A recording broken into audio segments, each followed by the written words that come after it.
Bem-vindo ao canal Criando Raízes.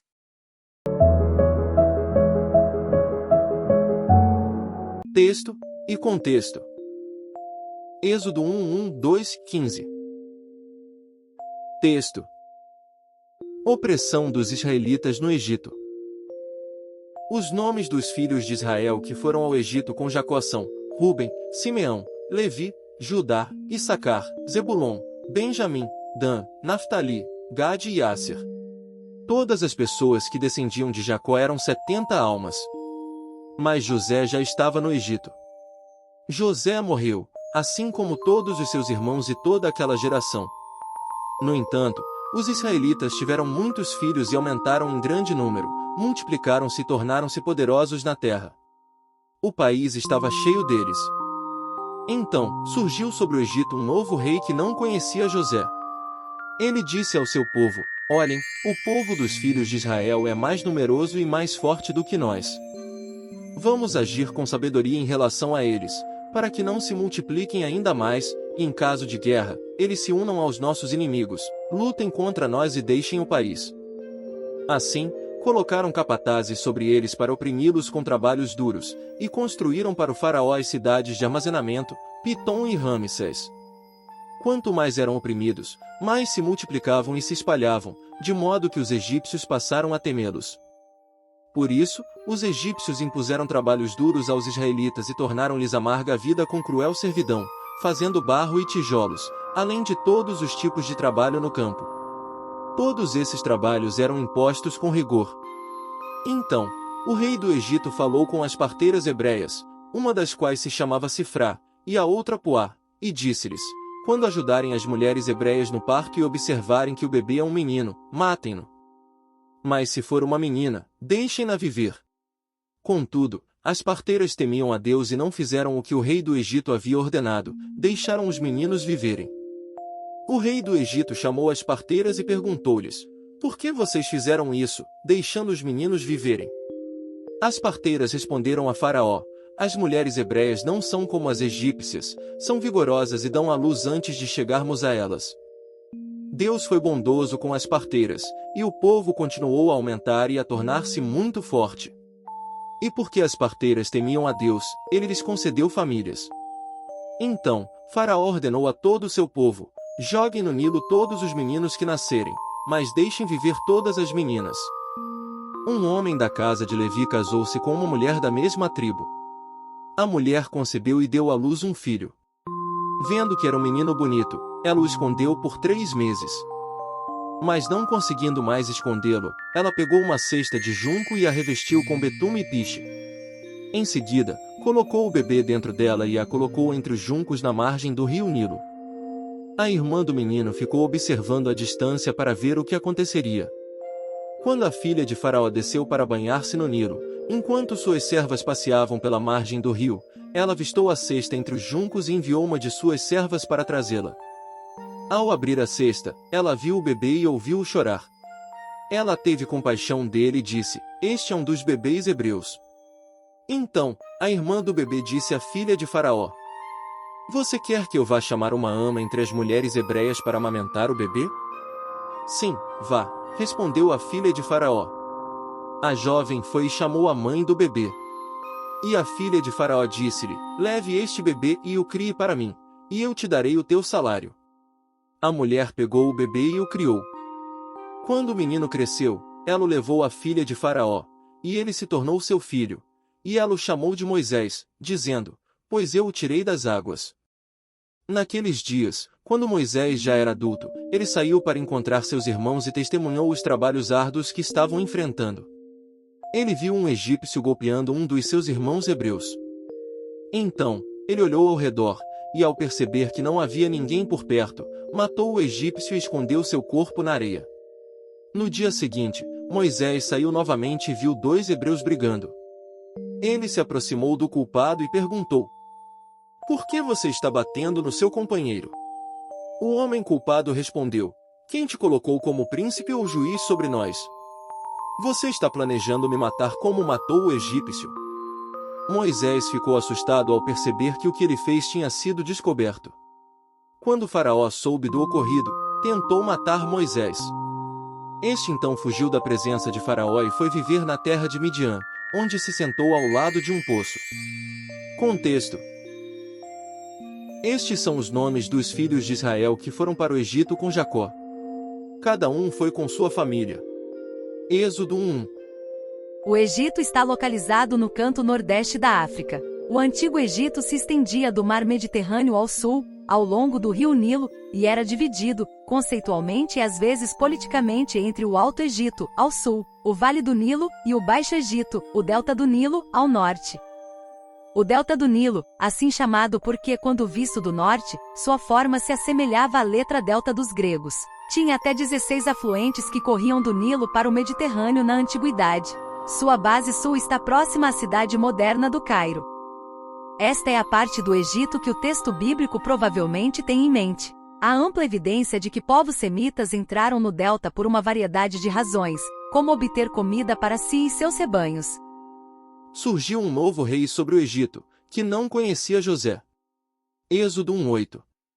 Os estudiosos têm tentado determinar o que essa afirmação significa em termos da história egípcia. Uma ideia está relacionada ao povo conhecido como os Ixos, uma transliteração grega da palavra egípcia para governante de terras estrangeiras. Os Ixos eram estrangeiros semitas no Egito que tomaram o controle e governaram o Baixo Egito por cerca de 100 anos, aproximadamente de 1630 a 1530 a.C. Eles gradualmente foram se estabelecendo no Egito e sua assunção de poder revela-se como uma tomada pacífica de dentro para fora por um elemento racial que já estava em maioria. Eventualmente foram expulsos por egípcios que mantinham o poder sobre o Alto Egito. À luz do domínio Ixos no Egito e de seu eventual declínio, pelo menos duas inferências são possíveis com relação ao texto bíblico. Primeiro, parece razoável identificar o período do governo Ixos como um período em que uma pessoa de talvez outro grupo semita poderia ter alcançado uma posição extraordinariamente alta dentro da hierarquia governamental, como descreve a história de José no livro de Gênesis. Presumivelmente, os Ixos eram simpáticos a outros semitas e propensos a compartilhar algum poder político com eles. Em segundo lugar, é concebível que a derrota dos Ixos e o retorno do domínio egípcio indígena ao Baixo Egito formem o pano de fundo para este verso em Êxodo.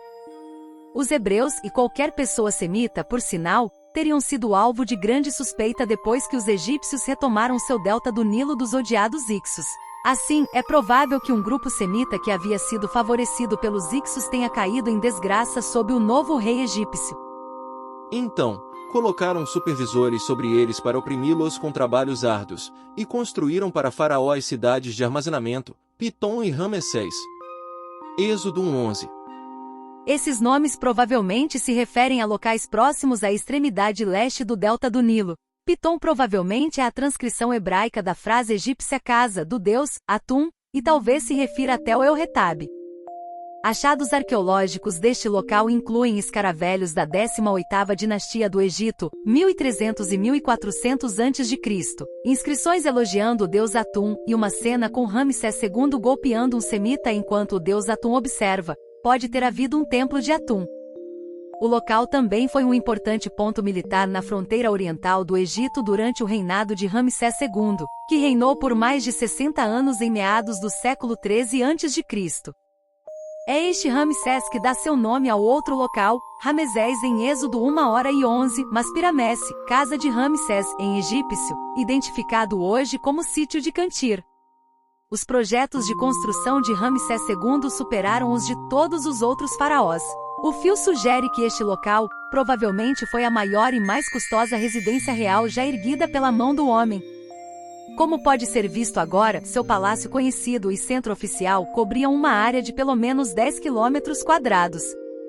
E seus templos estavam em escala com isso, formando uma montagem colossal, talvez a maior coleção de capelas construídas no mundo pré-clássico por um único governante. Este local era claramente um foco especial para Ramsés II, e ele mudou a capital egípcia para lá logo após assumir o trono. Os projetos empreendidos aqui exigiam uma força de trabalho massiva. É possível imaginar escravos semitas, até mesmo hebreus, como parte dos recrutados. Alguns estudiosos concluem que o Êxodo tenta situar a escravidão e opressão dos israelitas no reinado de Ramsés II. Eles amargaram suas vidas com servidão árdua na fabricação de barro e tijolos, e em todo tipo de trabalho no campo.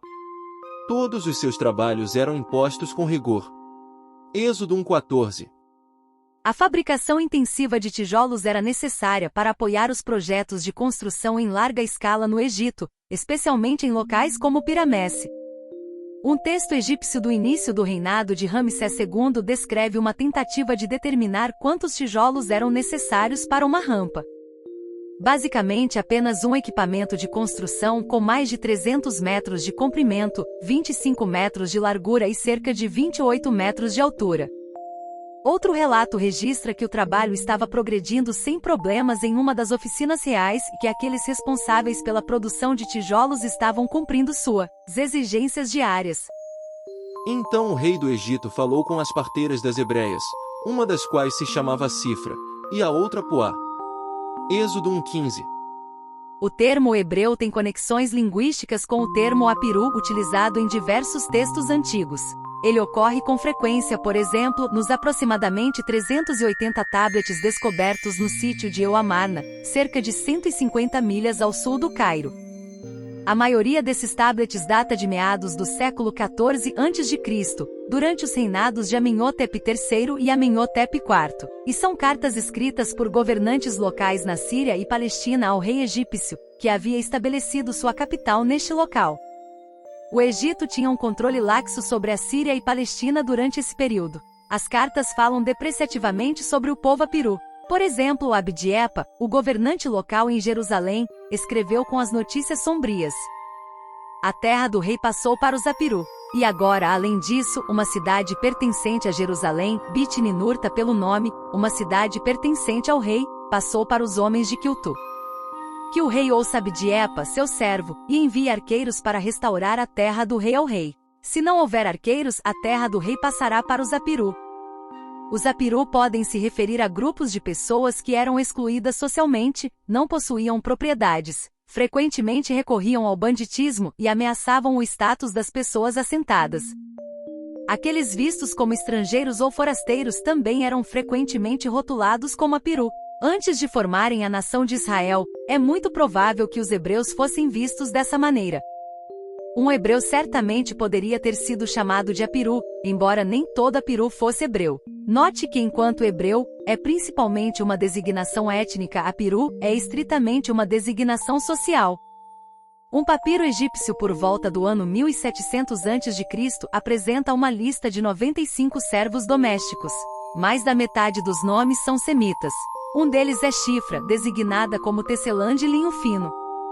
Esta mulher claramente não é a mesma mencionada no texto bíblico, mas este nome semita, que significa justo, bonito, parece ter sido conhecido no Egito. Então, Faraó ordenou a todo o seu povo: todo filho que nascer será jogado no Nilo, mas todas as filhas serão poupadas. Êxodo 1:22. O Nilo, o rio mais longo do mundo, era a característica física mais importante do Antigo Egito. A estação chuvosa fazia com que o rio transbordasse suas margens e se espalhasse por grande parte da terra todo o verão. Isso depositava sedimentos férteis nas terras agrícolas, de modo que após a inundação, os agricultores tinham um solo extraordinariamente rico para suas colheitas. Essa inundação anual assegurava aos egípcios que eles e sua terra seriam prósperos. O Nilo era seu presente mais precioso dos deuses. Ironicamente, o faraó em Êxodo usa esse rio, a garantia da fertilidade egípcia, em uma tentativa de suprimir a fertilidade dos hebreus. Mas não podendo escondê-lo por mais tempo, tomou uma cesta de junco e a cobriu com asfalto e betume. Então, colocou o menino dentro dela e a colocou entre os juncos à beira do Nilo. Êxodo 2:3. A mãe do bebê o abandona na esperança de salvá-lo. Isso é um tema, a criança abandonada ou exposta que é resgatada e eventualmente cresce para realizar alguma façanha heróica, que aparece em uma ampla variedade de outras literaturas. A história mais próxima ao relato do Êxodo é a lenda de Sargão da Mesopotâmia. Por meio deste evento traumático, o texto bíblico sugere ao leitor o tipo de futuro que está reservado para essa criança. Moisés tem herói, escrito por toda parte. E a filha de Faraó disse a ela: leve este menino e amamente-o para mim, e eu te pagarei por isso. Então a mulher levou o menino e o amamentou. Êxodo 2:9. Registros egípcios e mesopotâmicos, principalmente do segundo milênio antes de Cristo, indicam que uma mulher poderia ter a ocupação de ama de leite, alguém que amamenta o filho de outra mulher. Elas eram frequentemente empregadas após a adoção de uma criança abandonada e geralmente eram pagas com provisões básicas, como alimentos e roupas. O período padrão de tempo para uma ama de leite era de cerca de 3 anos. Quando o menino cresceu, ela o levou à filha de Faraó, e ele se tornou seu filho. E ela o chamou de Moisés, dizendo: Pois eu o tirei das águas. Êxodo 2:10. Moisés era um nome frequentemente usado em nomes egípcios, como Amose, Tutmose e Ramsés. Seu significado básico é gerar, ou ser gerado, nascido. Por exemplo, Tutmose provavelmente significa, o deus Tote nasceu, ou talvez, o deus Tote gerou, ou nascido do deus Tote. O nome de Moisés, então, é realmente apenas um meio-nome. É de se perguntar se devemos entender isso como seu nome real, como um nome truncado com a metade contendo o nome de um deus egípcio eliminada para não ofender as sensibilidades israelitas. Ou como um nome simbólico destinado a representar Moisés como parcialmente influenciado pelo Egito. De qualquer forma, o meio-nome se encaixa na narrativa e é deixado como está, provavelmente porque soa como a palavra hebraica para tirar, recuperar neste caso, da água. Naqueles dias, quando Moisés já estava crescido, ele foi até onde seus irmãos estavam e viu seus trabalhos árduos. Ele viu um egípcio espancando um hebreu, um dos seus irmãos. Êxodo 2:11. Bater em escravos certamente não era incomum ou ilegal no mundo antigo. Essa foi uma agressão fatal? A palavra hebraica para agressão, aqui é a mesma usada para matar. A palavra pode ter qualquer uma dessas conotações, dependendo do contexto. Mesmo matar um escravo não era considerado um crime grave. Quando alguém causava a morte de um escravo de outra pessoa, neste caso, o capataz pode ter matado um dos escravos do faraó. O culpado geralmente só precisava pagar uma multa para compensar o proprietário da vítima pela perda de mão de obra. Aqui, o capataz teria tido a autoridade do faraó para espancar o escravo e, portanto, pode não ter sido culpado de qualquer irregularidade. Assim, a reação de Moisés é severa, especialmente se o escravo não morreu, mas o texto sugere que é compreensível à luz de sua relação com o agredido. Ao saber o que aconteceu, Faraó tentou matar Moisés. Mas Moisés fugiu da presença de Faraó e foi morar na terra de Midian, onde se sentou junto a um poço. Êxodo 2:15. Não há praticamente nenhuma evidência do Antigo Egito sobre o tratamento de homicídios. No entanto, o Egito certamente tinha pena de morte, pois os participantes de uma tentativa de golpe fracassada durante o reinado de Ramsés III, de 1186 a 1155 a.C., foram executados. Aparentemente, uma rainha menor e seus apoiadores queriam depor Ramsés e fazer seu filho rei.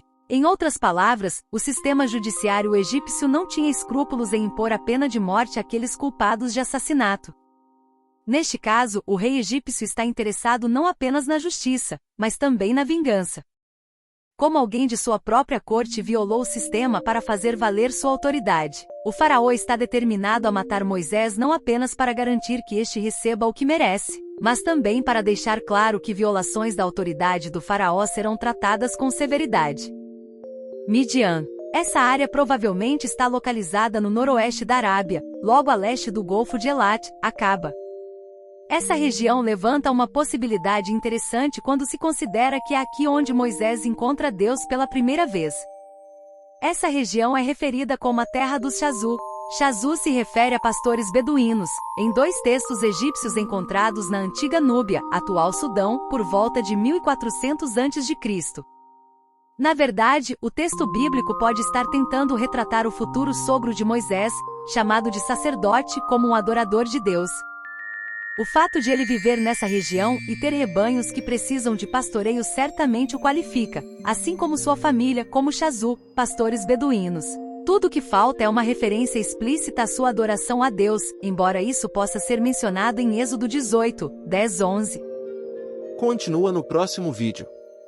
Se você gostou, deixe seu like, comente, compartilhe e inscreva-se no canal.